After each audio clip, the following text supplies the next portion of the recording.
Let's see. Mandy, can you start us off? Yep, happy to. So I'm bit of an echo there. I don't know whether that's my end or not. Anyhow, so I'm Mandy Chessel. I am the lead of the Egeria open source project and also a committer on OpenLineage. One of the things that I work on is making sure that Egeria's support for OpenLineage is actually up to scratch. Well, we thank you very much for that. Eric?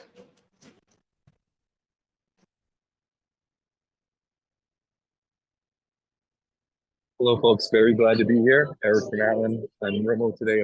Apologies for the noise. I just want to send greetings from Chris from Atlin, who knows you from Egeria days. He just said to say hello. I'm very glad to be here and excited about the adoption of OpenLineage, which is just increasing rapidly and beyond our expectations. We're quite excited. I just very appreciative of everything this community is doing. Thanks again for everything. Thank you, Eric. That's great to hear. Really exciting stuff. And Harel?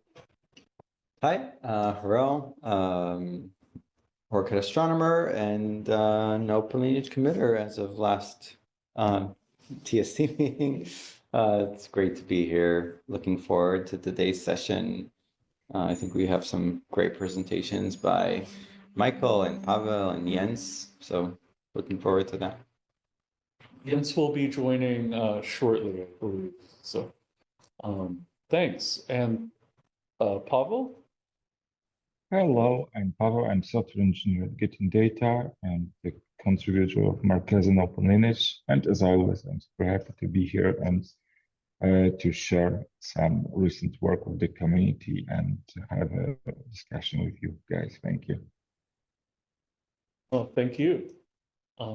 Speak of the devil, Jens is here. Welcome, Jens. We're doing introductions. And could you say a few words? Yeah, no worries. I can go next. Hi, I'm Jens. I work with Google. We build Dataplex on GCP. That's a service for data governance, metadata management, etc.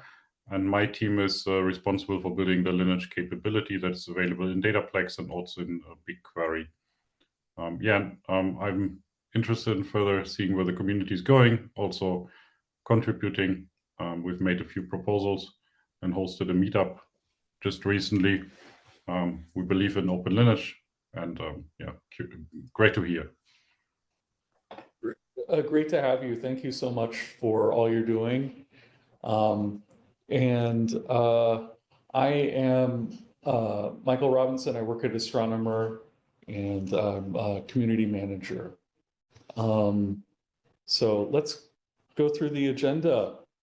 On tap today, we have some brief announcements. We have a release to talk about, and I'll be sharing some metrics about community growth over the last year. And then I'll hand it over to Paweł to talk about, to give us an update rather on dataset support in Spark. We'll get an update from Jens on some of the open proposals that he just mentioned. And then if we have any discussion items and open discussion, those will be next. So why don't we get started? Just a friendly reminder, the ecosystem survey, the first one we've done in the community, is still open, and we'll be closing it soon. So if you haven't yet shared your own priorities and your wish list, this is your chance to do it. Try to get it in before the end of the calendar year, please. And we'll be sharing some results in the new year, some insights from this. Would also like to share an exciting announcement of our first meetup of 2024, which will be in London. And we'll be co-hosting that with Confluent at their offices there. Look for an official announcement with a meetup group and all that stuff so you can sign up, and more information to follow. Also, on the subject of meetups, as Jens mentioned, we had a successful event in Warsaw recently. It was our best event in terms of attendance and in terms of yield from signups. It was a really successful event on all fronts, though. We had great presentations from the Get in Data team there, and the Google team as well, of course. So thanks to Jens and all those who contributed and attended.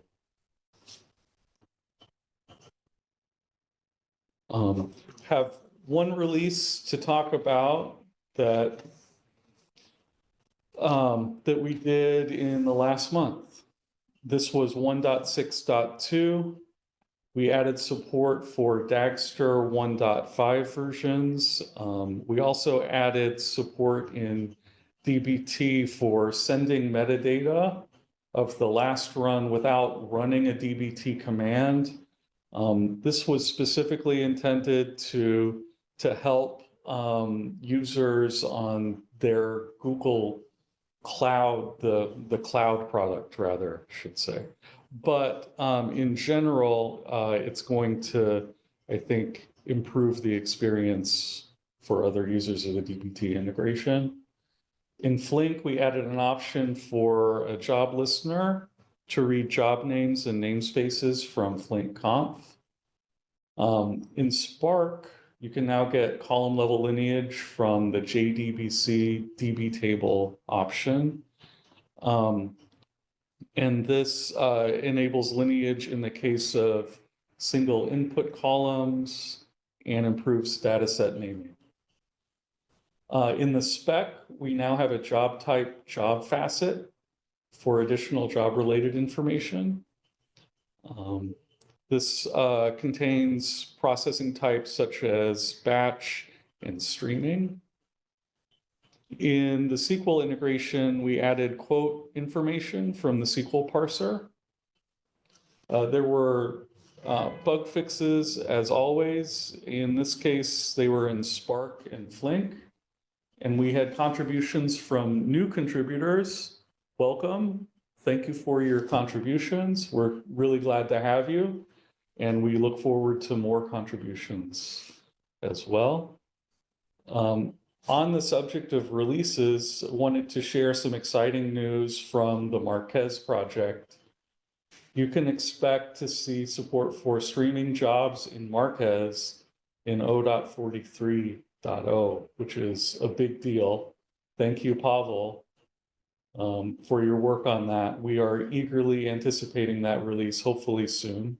And of course, there will be more features and fixes. This should be a larger release because we've waited a little bit longer for it. So expect to see more details, hopefully in the coming days.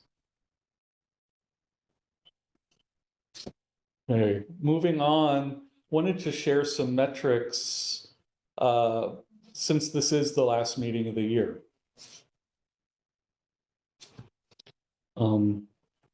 This slide represents some of the momentum we're seeing, and we're grateful to the new partners we added in the last calendar year, including Google Cloud.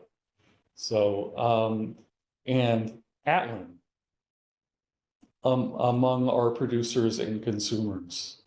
But also new partners, Grai, Vula, Metaphor. Thank you for your integrations, and we look forward to future collaboration and contribution. You can see more details about the integrations, obviously, on GitHub in the repo, but also on the revamped ecosystem page at openlineage.io. Wanted to share a few more metrics from the LFAI and data, which has dashboards that give you insights into your contributors and what they're doing.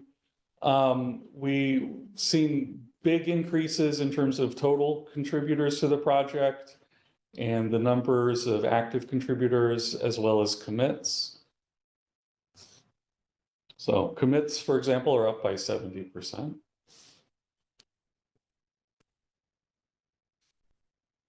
This is, I believe there's maybe an issue with the way that they're actually counting the commits, but I believe this is pretty accurate as far as the trend line. So I don't think we're doing on the order of 5,000 plus commits a month, but I think the general trend is accurate. So just wanted to share that. Thanks to the Orbit tool that we use for community management, I'm able to share some details about our members and where they're from. It's kind of hard to see on your screen maybe, but most of our committers are not surprisingly based in North America, but in close second place, Eastern Asia, followed by Eastern Europe, then Western Europe, Northern Europe, Southern Asia, Latin America, Southeastern Asia, Australia, New Zealand, and Southern Europe. So we are truly a global community. Also from Orbit, we're able to break down our membership by country. Not surprisingly, the majority is in the US, but we also have a significant contingent in China, followed by India, the UK, Germany, Australia, Brazil, Russia, Poland, and Singapore.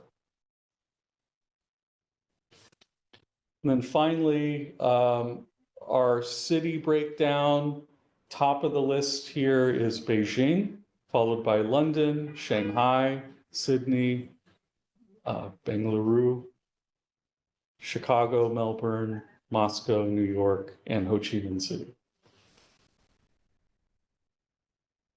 So thanks to all our contributors.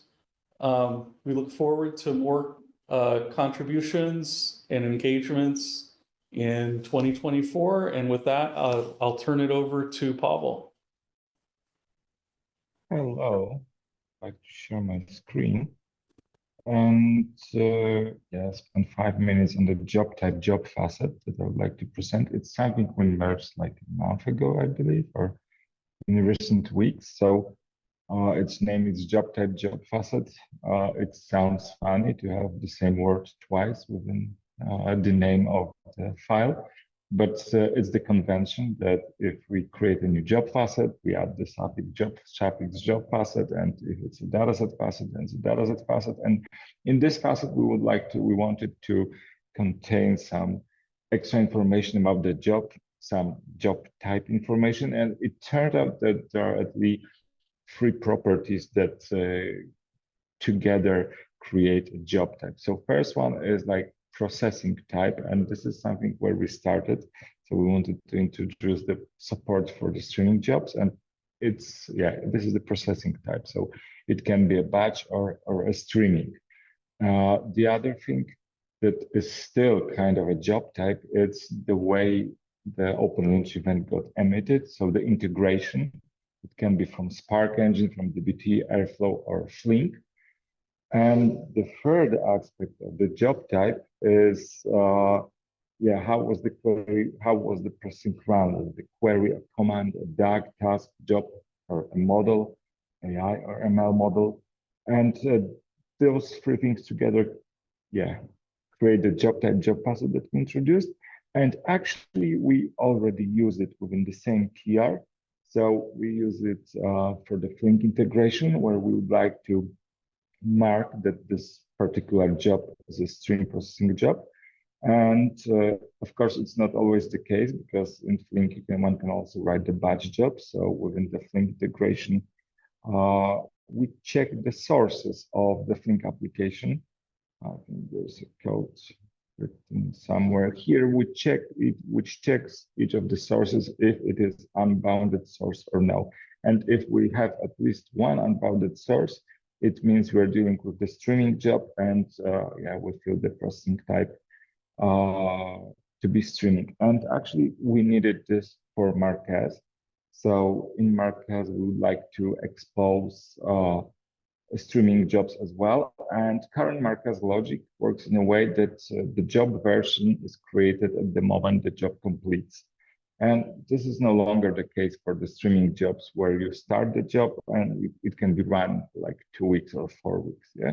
So yeah, we need to apply several changes in Marquez to create the job version at the moment the job is started, and we needed a marker to know if it's a batch or streaming job. So I think the more details in Marquez will be presented perhaps within Marquez community meeting, but yeah, I think it's worth to be aware of job facet, especially for data catalogs, because if you want to support this kind of jobs, it's useful to know it. Okay. I think that's all from my side. Do you have any questions?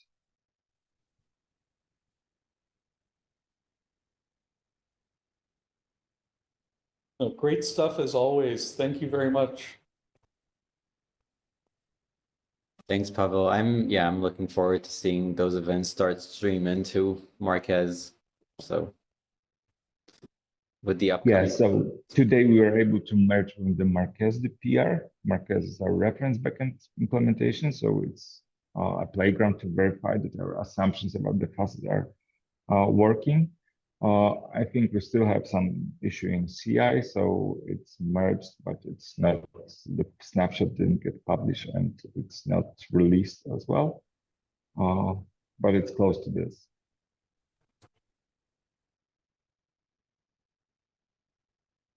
All right. Well, thank you very much. We're looking forward to that release. And maybe, you know, if we can see some excitement in general on Marquez, that might help make that happen. So if anybody wants to post encouraging messages there, that might help.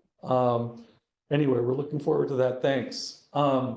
Next up on the agenda is Jens talking about open proposals. So I'll hand it over to you. Yeah, thank you. I will share my screen as well.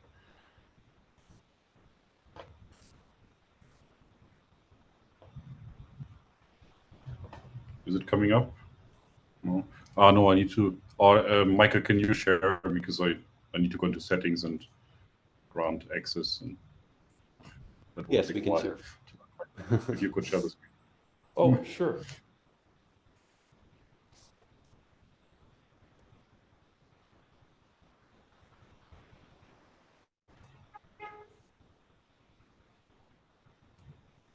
So should we go to slide 21? Yeah, just right away to the next one. Yeah, cool. Thank you. So I have two proposals out there, which are both about the column level lineage facet. They've been discussed to some extent, iterating with Paweł as well. I will talk a bit about what this facet looks like today and what the issues are with it from my perspective. And then I will talk about the two proposals that I just mentioned. So here you see the column level lineage facet in like an instance of that, how it looks like today. So there's an output field for a given data set, that's A here, that output field, and there are multiple input fields. One is shown here, IA, and there are transformation descriptions and a transformation type that are applicable to all these input fields. The transformation type itself is just a string. The description says it can be identity or masked, and potentially producers could also provide any other transformation type because it's a string. So maybe two things to call out here, and those go into those two proposals coming up. The first one is that the transformation type itself is not strongly typed.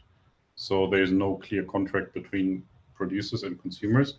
And it's actually quite important for use cases like in particular PII, but also in general impact analysis, root cause analysis for the consumer. So the data catalog most likely to know what's the type of the that transformation. I'll dive into more detail of that.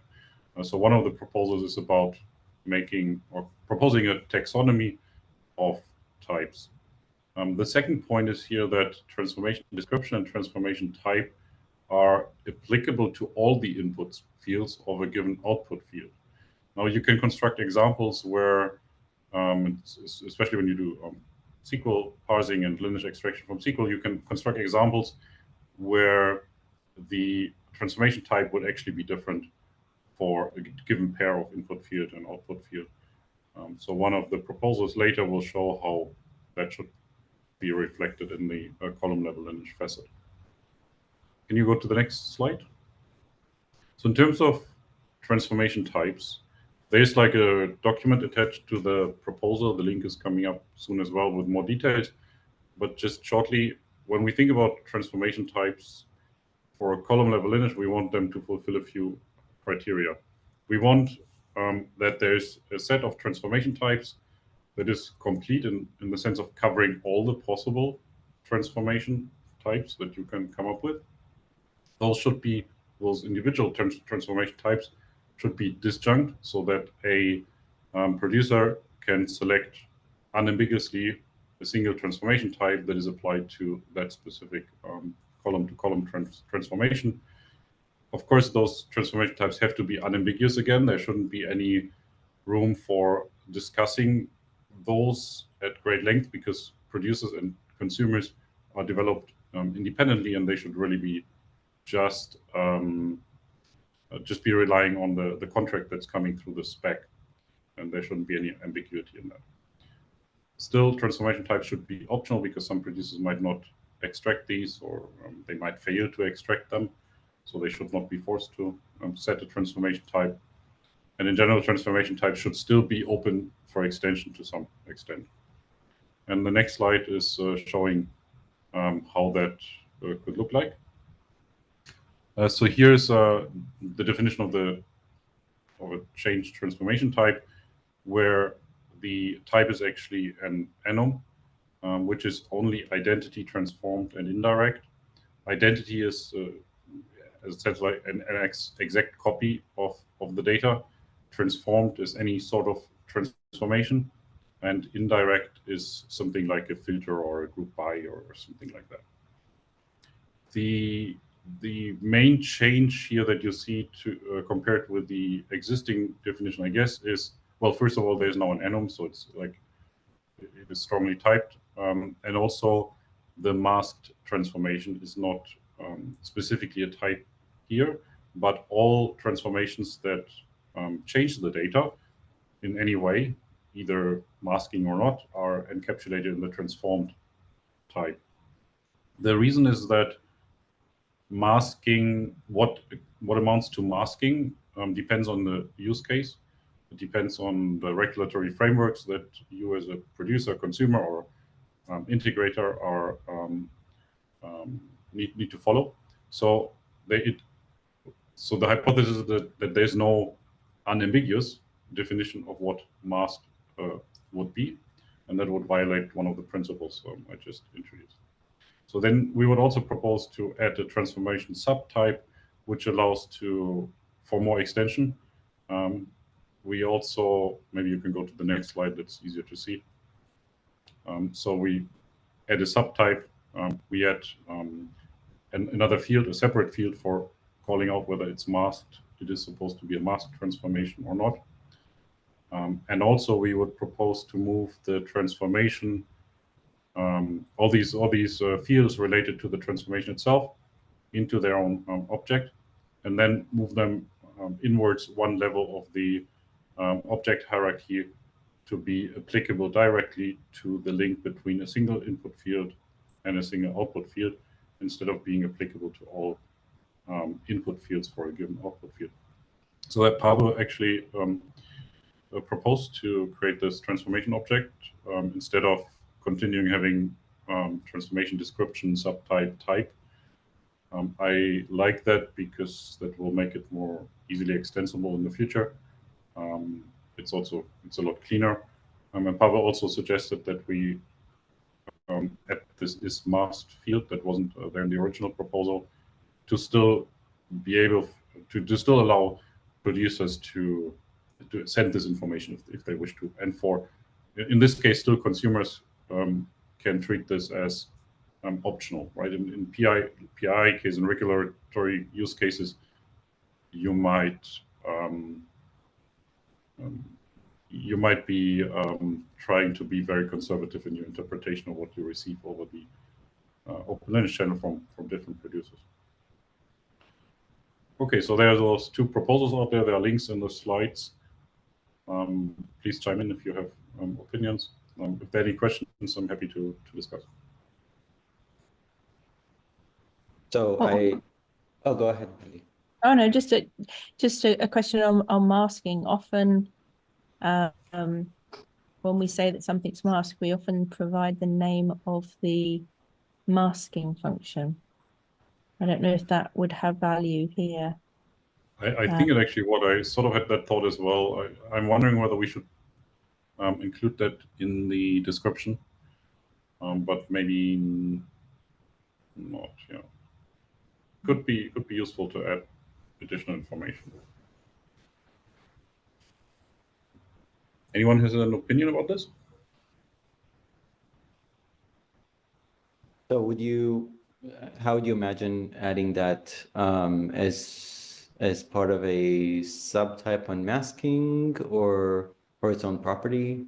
I think it's his own property, and it's probably a free-form name. But I mean, an organization will probably have their definitions, and it's just that, you know, some masking, some fields need a very, you know, a certain level of masking to be, you know, because masking could just be you know, swapping every third letter or whatever, and that's masking. But there are obviously much more rigorous masking that's needed for certain types of things. So I mean, it might just be you need an extra property, which is masking algorithm or something, so that so that the names of the algorithms being used in an organization can be documented. We could also swap this is masked field into, I don't know, I guess. It could, yeah, it could just be the name of the mask, and if it's blank, then it is mask. Yeah, that would work.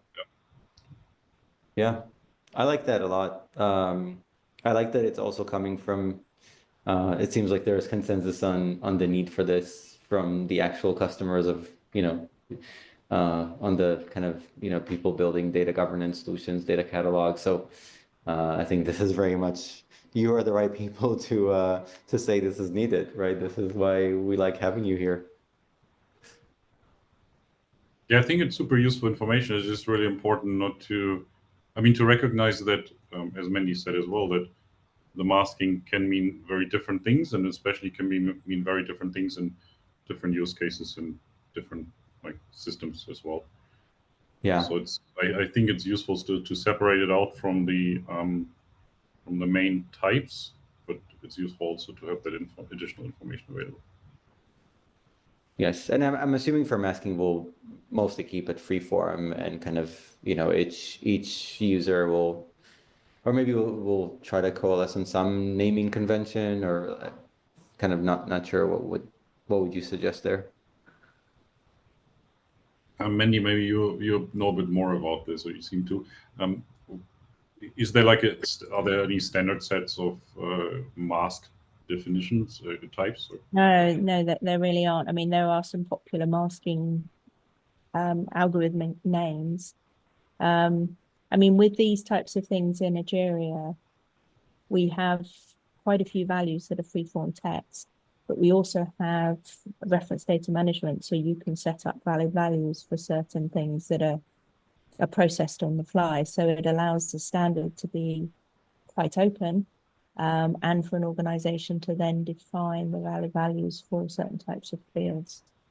And certainly when we're using OpenLineage with Nigeria, we, you know, for the masking algorithms, we, you know, if the organization was keen on the values being very specific, then, you know, we can use that mechanism to control the value. So that's, I'm not suggesting that you do the same, but that's how we do it in Nigeria, is for things that often need to be controlled, but the industry doesn't supply a neat list of control values.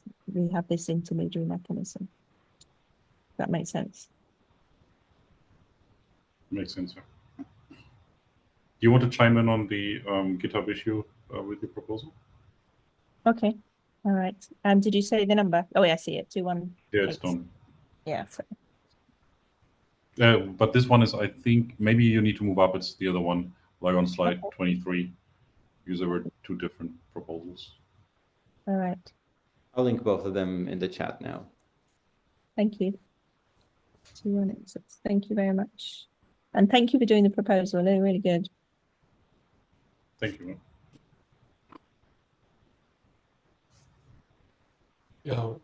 Yeah, we're really grateful for those proposals, and if anybody who's watching would like to open a proposal on the project, go to the GitHub project and open an issue. So thanks, Jens, and thanks to everyone for that great discussion.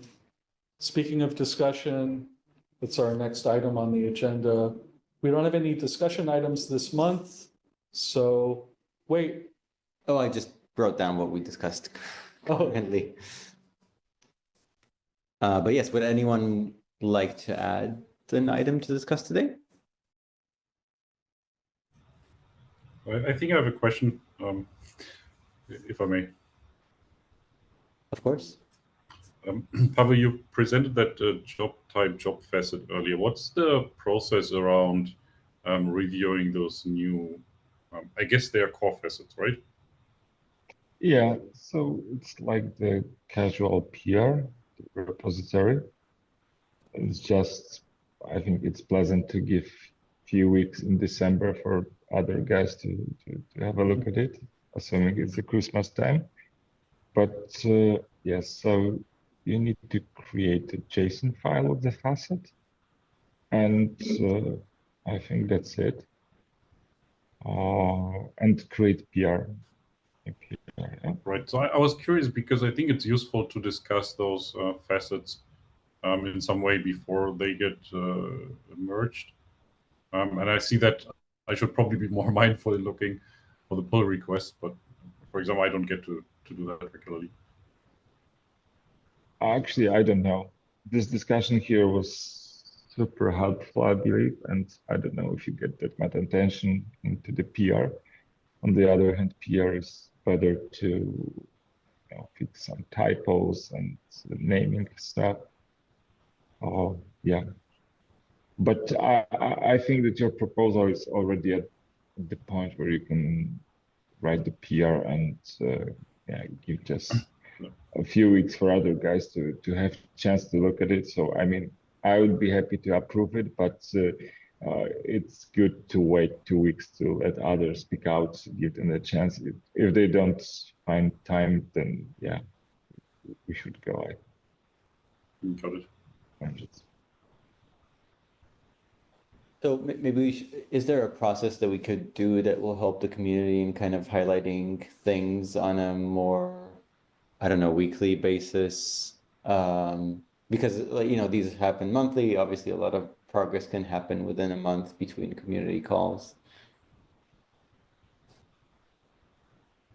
Yeah, I think that would be particularly useful for changes to the spec, additional facets or changes of the facets, because those are the public contract.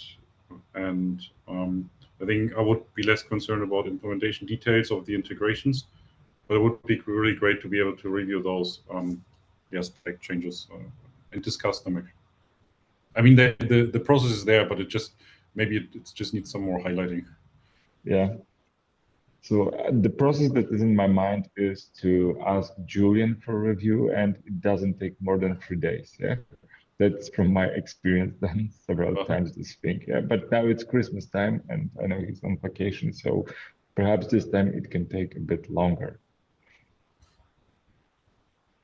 Yes, and I think our community is growing, and we have more and more partners that are having production dependencies on the stability of the spec. So I think our responsibility as a community to each other is also to kind of take more time and allow for more iteration before things get merged and released. So I think that's really good feedback.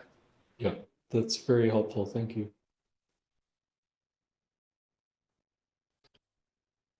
Okay, and we have another item Eric. Hi, thanks, Michael. Yeah, I wanted to share some details on adoption that we're seeing. Atlan's GA and supporting 4 different flavors of Airflow implementation, and we're in a private preview with Spark. And the reason I really wanted to share is for those folks mentioned earlier who are the committers to OpenLineage, really doing the work. And I wanted to share that what we're seeing as a trend is that the brands that are adopting OpenLineage really speak to the momentum of what this community is building. And I really just think OpenLineage is absolutely on fire right now. And there are a lot of technical considerations, but at the end of the day, when we break down the feedback, what we hear, it really is just the core value being improving the quality of life with people on data teams. And I think that that's at heart what everyone in this community is really focused on. So it's really just a special thanks, because personally I have not made a commit to the framework. So just personally, I want to send a thanks to all of those committers and give them confidence that they're really backing something that's making a difference in the data ecosystem.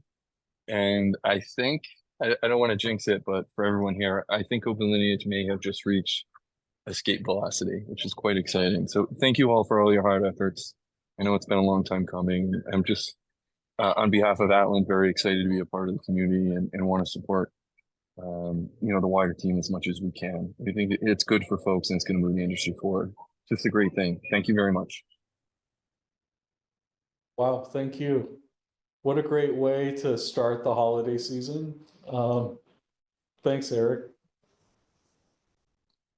I'm certainly going to echo Eric's words here. We actually had a kind of a committer sync this morning, and I think we kind of summarized 2023 in a similar way. I think this project basically graduated to now it's an industry standard.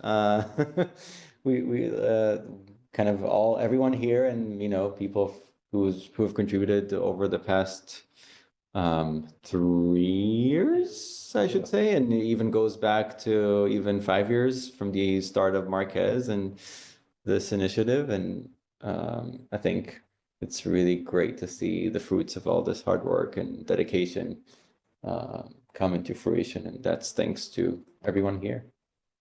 So I appreciate everyone. Yeah. Thanks to all the contributors who have made this happen. And adopters like Atlan, Google, everyone else on the call, and in the ecosystem. And Eric, to be clear, you don't have to know how to code or contribute PRs directly to contribute to the community, right? There are many ways to contribute. I'll be the first to say that.